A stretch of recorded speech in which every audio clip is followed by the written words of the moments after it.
各位棋友大家好，今天我们和大家一起来分享世界棋坛两位顶级大佬的对局，也是一盘超过200目屠龙作战的名局。这盘棋是2023年6月22日端午节当天在韩国新安郡举行的第4届新安世界元老围棋锦标赛8强战的一局较量，由武功正数九段之黑对阵老对手曹勋玄九段。说起这两位棋手，相信很多棋友对他的故事都耳熟能详。截止本次比赛之前，双方在正式比赛当中交手16次，武功九段以11胜5负的战绩领先，胜率高达 69%。 当然很多棋友觉得这个战绩似乎也还可以，为什么武功九段能够成为曹勋玄职业生涯最大的苦手呢？是因为在1994年以前，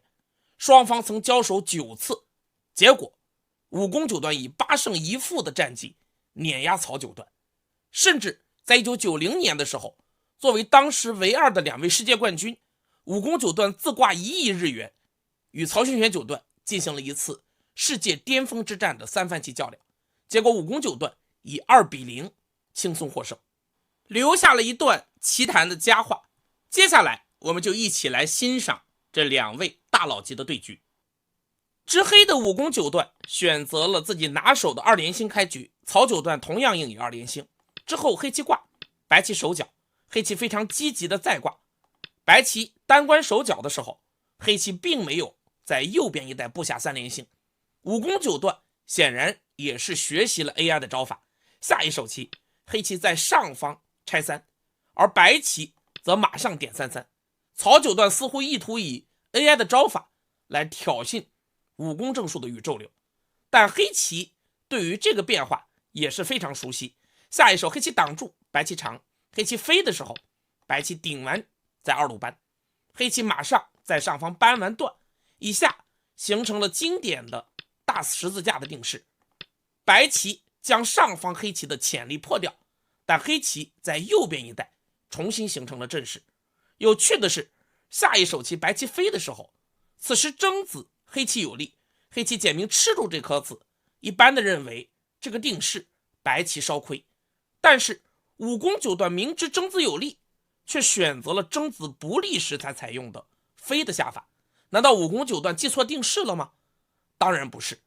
明月认为这手棋的用意是为了防止以后在这一带白棋各种引争的手段，黑棋有意看清上方的几颗子，将重心还是放在了右边乃至中央的模样上。下一手棋黑棋在右下小飞守角，这也是 AI 的一选，防止白棋在这一带分头挂角等等的破坏手段。而曹九段攻击力强劲，下一手棋展现了自己柔风快枪的风格，白棋尖完之后马上在下方加，意图通过攻击黑棋的2颗子自然限制黑棋在右边一带的阵势。但黑棋也不甘示弱，下一手棋加在此处，以攻对攻，黑棋要继续强围右边的巨空。白棋堂堂正正跳起，黑棋接下来2间跳，出头抢在白棋的前面。下一手白棋从左边尖是棋形要点，随时威胁在这一带反击黑棋的手段。黑棋接下来在右边跳起，黑棋的阵势进一步的膨胀，而白棋马上在此飞一手，继续对黑棋的3颗子施加压力，空对空的大作战开始了。此时满头银发的曹勋玄九段看着对面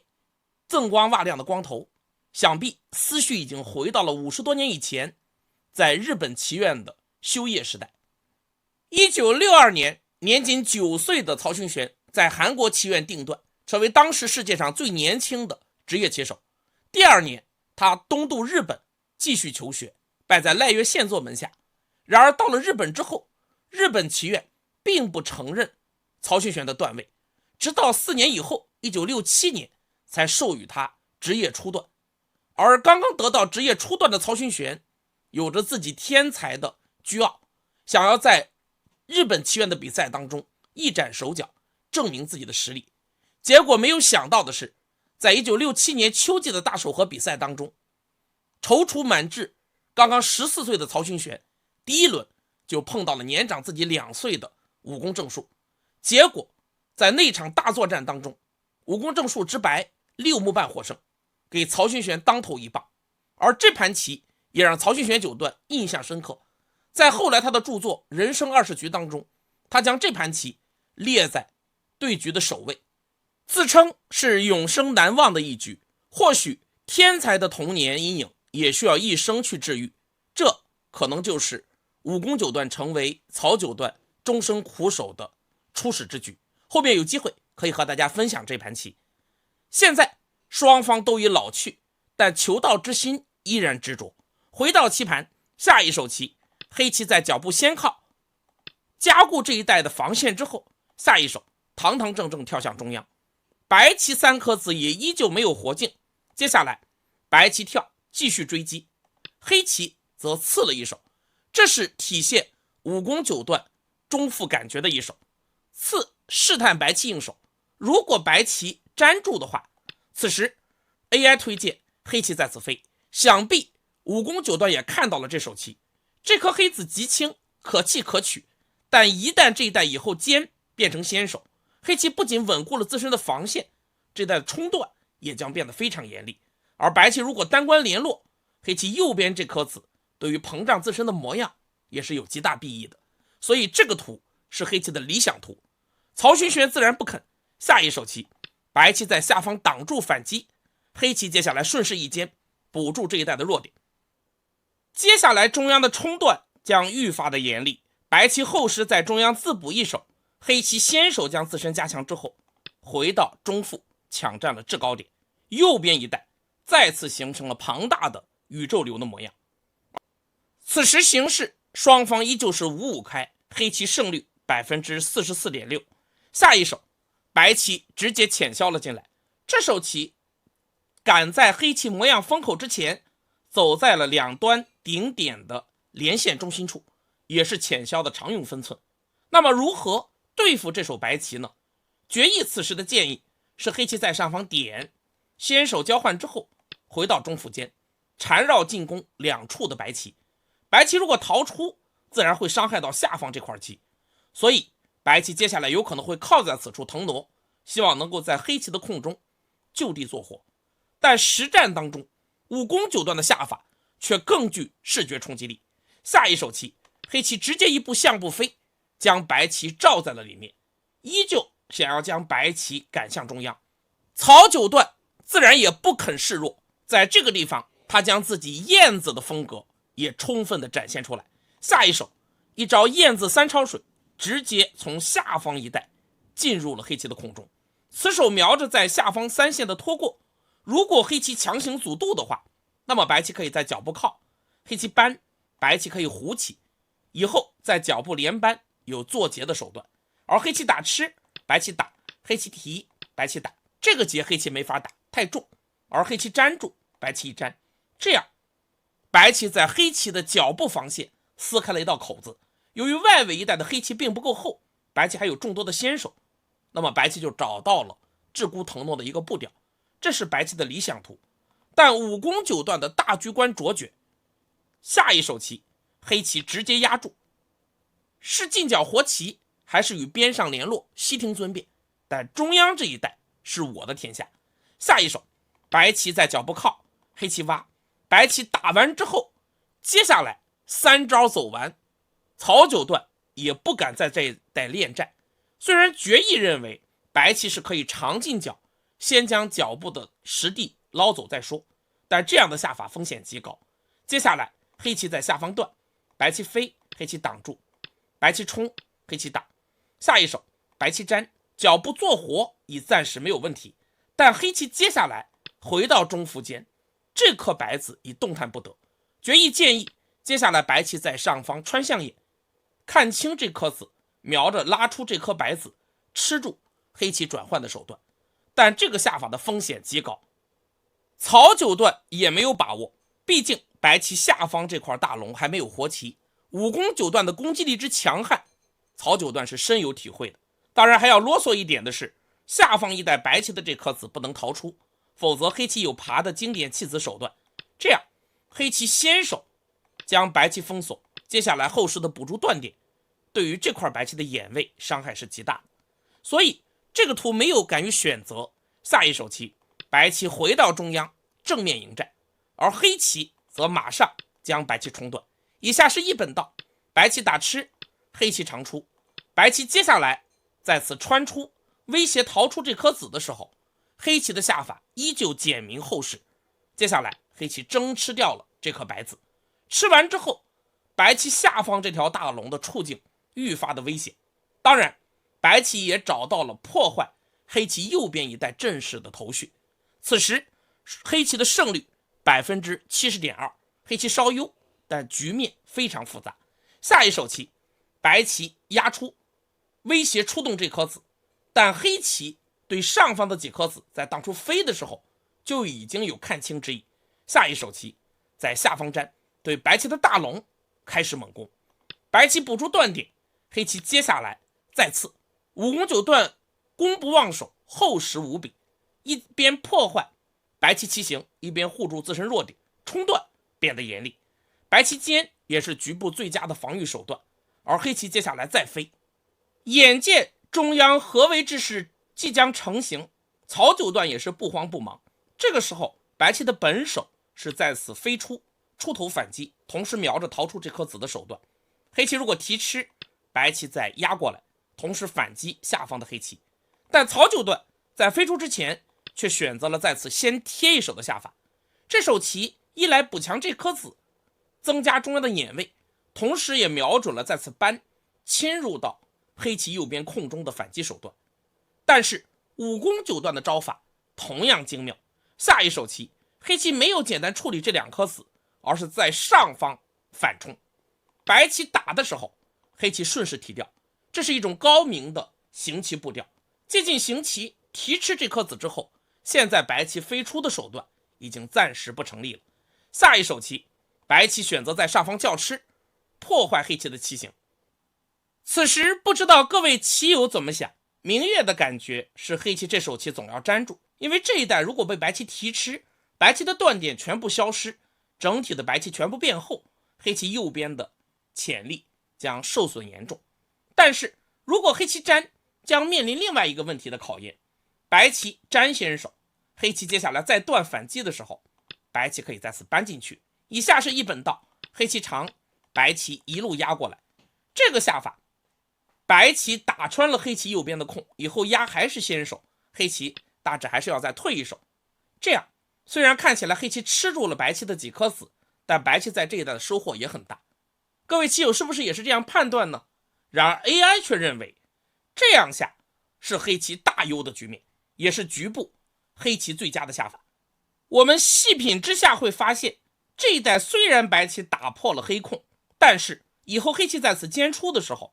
整体的白棋眼位并不充分。当然这块白棋做活并没有问题，但白棋做活过程当中势必就丧失了在右下一带的手段，一旦被黑棋补一手，黑棋这一带的成控效率还是极高的，而且全局黑棋也都变得极为厚实，所以这个粘成为一选。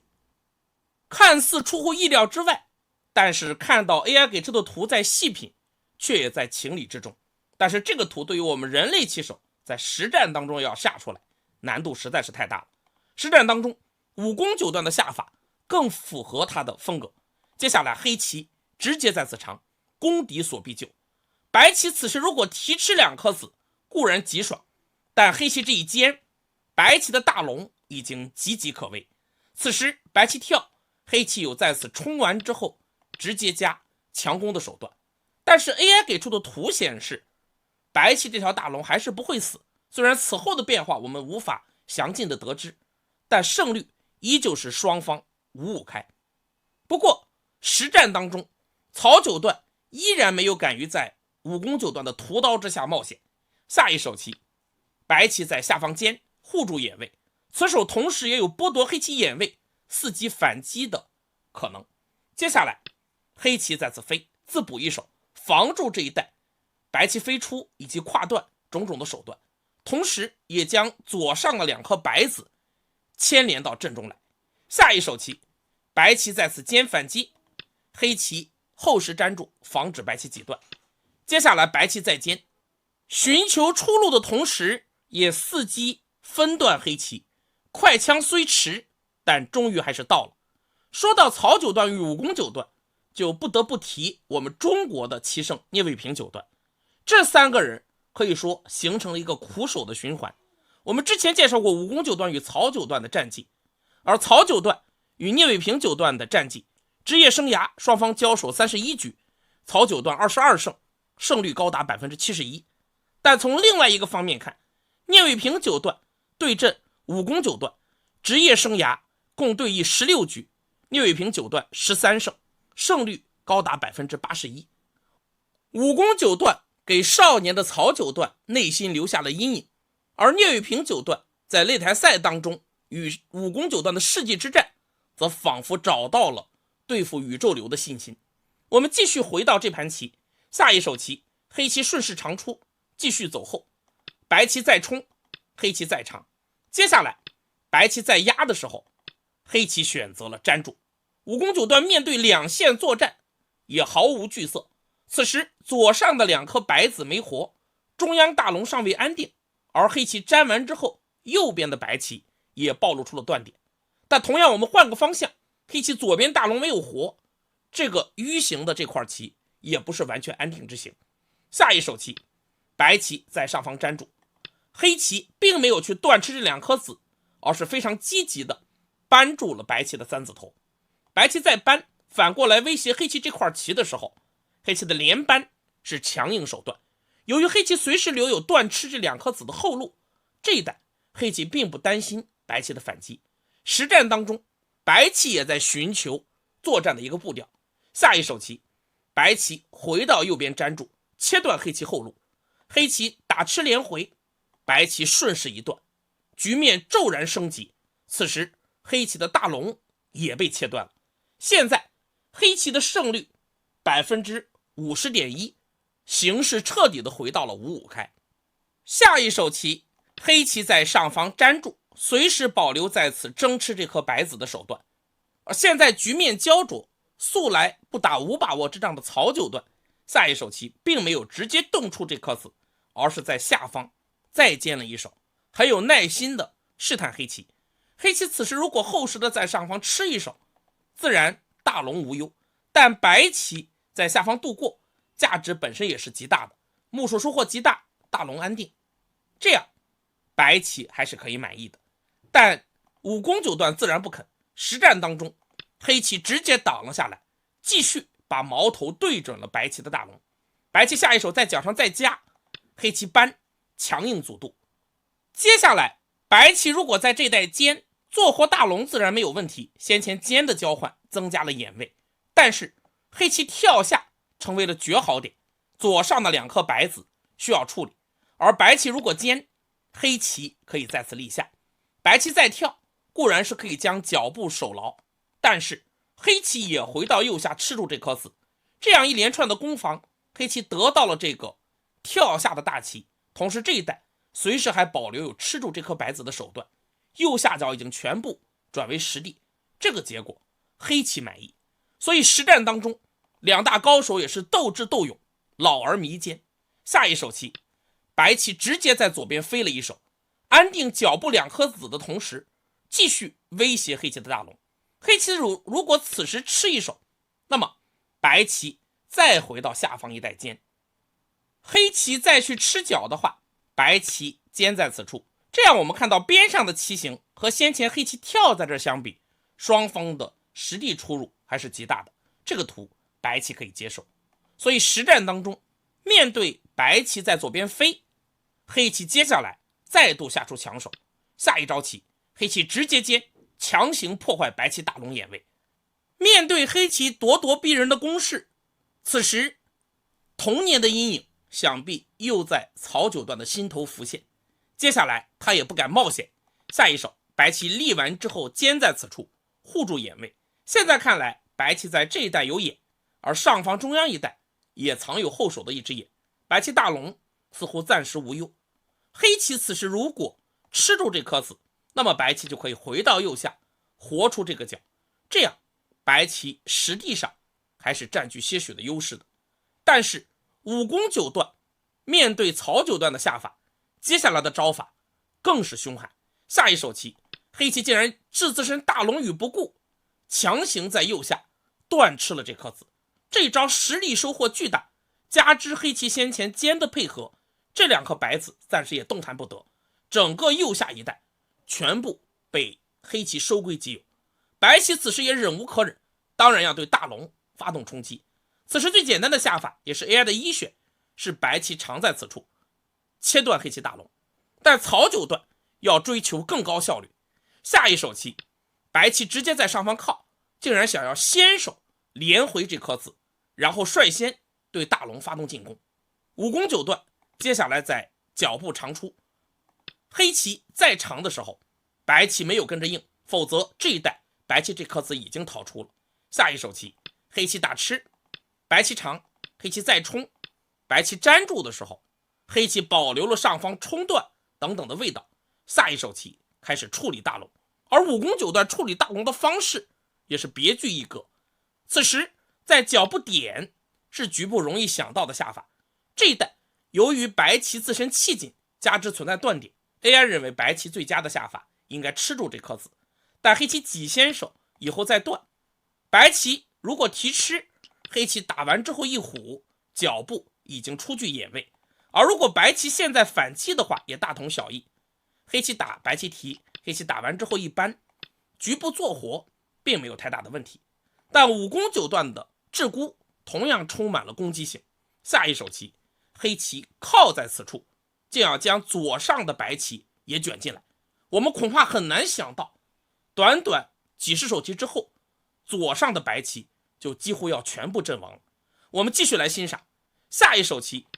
曹九段先在上方粘，继续巩固左上，同时威胁在此冲下反击黑棋上方大龙的手段，而黑棋接下来直接点了进来，以攻为守。这手棋同样也是暗中护住上方的大龙，以后黑棋长先手，这一带可以冲吃白棋的两颗子连回。同时有了这手点之后，以后这一带黑棋的长出也成为了先手，黑棋的联络得到加强，因为这个挤将变得非常严厉。所以看到此处，明月也不禁感叹，两位大棋士都已过古稀之年，然而求道之心不老，依然保持着极佳的竞技状态。下一手棋曹九段选择了在此虎的一个下法，这手棋的目的显然是想先手防住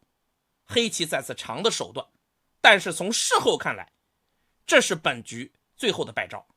此手之前双方依旧是焦灼的5-5开形势，但这手棋一走，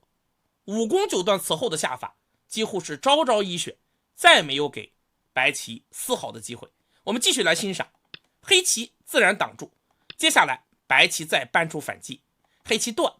白棋长出，局部白棋也是最强应对。但此时想必曹九段内心深处已经有了一丝不安，这颗黑子成为了致命的一击。我们继续往下欣赏，黑棋打吃，白棋立下，接下来黑棋的这步挡是制胜的一击。这一带的差别到底在哪儿呢？我们一起来看。现在白棋逃出，黑棋再跳，此时白棋如果去吃这颗子，我们就会看到之前白棋鼓在此处和黑棋挡住的损的地方。黑棋现在一冲，白棋再冲，黑棋可以断掉，这样局部两颗白子被杀，黑棋大龙做活，白棋脚步依然没有封住，而下方一带由于有了这手点的子，以后黑棋一冲，白棋大龙还没有活境，脚步已经被黑棋拿下。这个结果黑棋大获成功，加之左下以后黑棋点33，白棋这条大龙也没有完全活境。这个图当然不行，但如果没有这两颗子，那么白棋可以在此打吃之后吃住上方的两颗黑棋，这样黑棋大龙反而危险。所以这是这手棋最大的损的之处，而现在悔之晚矣。下一手棋白棋只好再压，黑棋顺势一长，几段依旧存在。接下来白棋冲扳，极尽反击手段之后，无奈白棋还是只有回到右边补住了断点。但是黑棋得到先手，下一手长进去的时候，整个白棋右上角看似坚固的防线彻底的破碎了。下一手棋白棋只好强硬爬出，黑棋继续长，白棋断，黑棋拐头，白棋气不够。接下来白棋再爬长气，黑棋长出。当白棋再扳的时候，黑棋就直接挡了下去。现在白棋依旧不能断，否则黑棋可以在脚步拐。这样我们看到上方白棋有断，这一带黑棋先收气，白棋也不行。无奈白棋实战当中只好选择夹住，要求从一路渡过。黑棋则顺势连回，白棋在渡过的时候，黑棋断。这一带5攻9断的下法可谓是算无一策。接下来白棋挡下必然，此时的焦点就是上方这3颗黑子与白棋的作战。黑棋脚步扳先手，白棋挡住，然后黑棋再扳。白棋2块棋不活，气又紧，曹九段想必此时对于结果已经了然。下一手棋不甘心的他再次扳住，黑棋极有弹性的再次虎了一手。这个棋形让白棋很为难。此时我们看到，如果白棋在脚步打吃的话，黑棋并不是去做劫，而是直接将白棋切断。白棋打吃，黑棋粘住，白棋这颗子只有2气，现在只好长出，而黑棋只需要粘住即可。白棋提，黑棋收气，白棋再打，黑棋提吃。白棋在这一带损失惨重，虽然吃回左边的几颗黑子，但也无法挽回。由于脚步还存在点33，以后这一带还有收气的问题，而且现在白棋当务之急是马上要将这条大龙做活，否则一旦被黑棋破眼，白棋整体没有眼位，这样黑棋大概盘面领先15目左右，这个图自然是不行。那么有些棋友可能会说，这个地方白棋能不能从右边去打吃呢？结果也都是大同小异。由于先前白棋谷跟黑棋挡的这步败招交换跌了将近40个点的胜率，此时黑棋的胜率已经达到了 93.3%。 白棋从上方打吃的话，黑棋可以先从左边扑，这是绝先，白棋提掉，黑棋再扳。如果白棋粘，黑棋扑进去，这个劫白棋太重，黑棋有众多的本身劫，白棋不行。而白棋如果立在2一路顽抗的话，黑棋此时只需要扎实的立下即可。白棋点进来破眼收气，黑棋粘住。下一手棋白棋已经来不及走别的，如果这一带不紧住黑棋气的话，黑棋这一提吃，接下来的打吃皆不归，严厉至极。白棋再粘，黑棋打先手，一气就将白棋吃住了。所以此时白棋只能在上方一带提吃收气，紧住黑棋的气，防止黑棋在脚步吃住白棋。但这样一来，我们先不说左边一带对杀的情况，仅是上方一带黑棋在此并住阻渡之后，这带白棋收不住黑棋的气，要想吃住黑棋，必须先将左边的这些黑子拿住，这样上方的对杀白棋气已经不够，如此白棋被杀之后，全局自然是黑棋大优，所以这个图并不成立。因此实战当中，曹九段选择了在上方点的反击手段，这手棋也是暗藏杀机，他在引诱黑棋切断，这样白棋打吃先手，黑棋再粘，白棋可以直接从一路爬回来。点的这颗子既紧住了黑棋的气，同时又起到了增援自身的作用。现在直接收气，气不够，但打吃就粘住，这一带断不进去，打这个白棋一粘，黑棋是个皆不归。不过这一切都在5攻9断的计算当中。72岁的5攻9断，接下来展现了自身精湛的算路和扎实的基本功。下一手棋，黑棋以攻为守，在脚上扳，又是绝佳的一手。此时白棋选择了粘回的下法，那么白棋能不能在此反击呢？断这个当然不成立，黑棋挡局部是个倒扑，可是白棋断这个怎样呢？这样看起来似乎黑棋也没有什么好的手段。但是如果白棋断这个，黑棋这步断就成立了。白棋再打吃，黑棋粘住。此时我们看到白棋如果长出，黑棋一粘，接下来打吃完之后，白棋只有2气，而黑棋有3气，这个黑棋成功。而如果现在白棋还是试图想要爬回的话，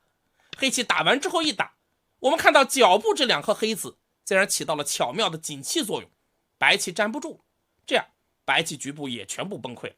所以现在由于自身气紧，白棋无奈只好回到脚步粘住，意图与黑棋收气对杀。而黑棋接下来在此立下，也是局部最佳的手段。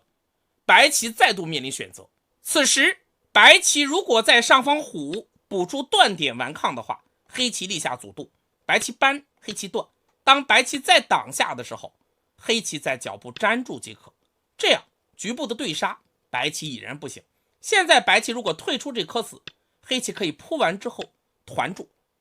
把中央加固，杀气，白棋气不够。而白棋如果在这一带强行去杀脚上的黑棋，黑棋可以打吃，白棋长，黑棋提。当白棋再点的时候，黑棋在脚部扑一下，接下来点是制胜的手段，这样连劫的机会都不给白棋。下一手棋一打吃，局部是一气可以吃住白棋，而白棋在这一带已经无法再长出气来。要想防止被杀，只有扑进去紧住气，防止黑棋叫吃。但这样的结果，黑棋只需要简单收气即可，把上方大龙全部吃住，白棋已然崩溃。这代收气，黑棋还有尖的手段，始终白棋是收不住黑棋气的，这样黑棋打吃，白棋死掉了。所以这一代上方被杀，即使左边白棋干干净净吃住黑棋也已不够，更不要说现在还有收气，这个结果黑棋大获成功。所以这个图不行，实战当中曹勋元九段选择了在上方顽抗的下法，继续防止黑棋在此断。如果黑棋断，白棋打完之后可以一气将黑棋吃住，但这些手段已经与事无补。下一手棋，黑棋回到脚部粘住，紧住黑棋气，白棋只好补断。黑棋接下来竟然还强硬的在下方尖了一手长气，意图一举全歼左上白棋的同时，竟然还随时瞄着在左下点33，将白棋这条大龙杀掉的手段。现在我们看整个左边的半个棋盘，这条白棋的大龙尚需要再补一手，而上方这块棋还没有完全联络，